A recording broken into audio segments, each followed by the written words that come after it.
मंडळी, भाजप आमदार सुरेश धस यांनी काही दिवसांपूर्वी मंत्री धनंजय मुंडे यांच्यावर टीका करताना दाक्षिणात्य अभिनेत्री रश्मिका मंदाना, प्राजक्ता माळी यांची नावं घेतली होती. त्यांच्या या वक्तव्यानंतर प्राजक्तानं मुंबईमध्ये पत्रकार परिषद घेत आपली भूमिका स्पष्ट केली.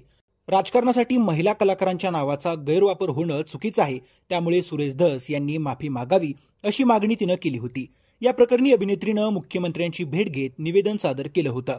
अखेर सोमवारी माझ्या वक्तव्याचा गैरअर्थ काढला गेला असं सांगत सुरेश धस यांनी या घडत्या प्रकारावर दिलगिरी व्यक्त केली होती. सुरेश धस यांनी दिलगिरी व्यक्त केल्यावर प्राजक्ता माळीनं व्हिडिओ शेअर करत आज या संपूर्ण प्रकरणावर माझ्याकडून मी पडदा टाकते असं सांगत सर्वांचेच आभार मानले आहेत. प्राजक्ता माळी म्हणाली, सगळ्यांना माझा नम्रतापूर्वक नमस्कार. सबंध महाराष्ट्राचे मी मनापासून आभार मानते. पत्रकार परिषद घेतल्यापासून ते आतापर्यंत माझ्या कुटुंबियांना अनेक मेसेज आले.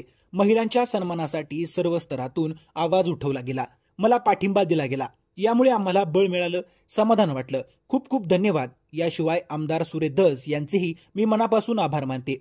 अत्यंत मोठ्या मनानं त्यांनी देखील समस्त महिला वर्गाची माफी मागितली. त्यांनी दिलगिरी व्यक्त केली. दादा, खूप धन्यवाद.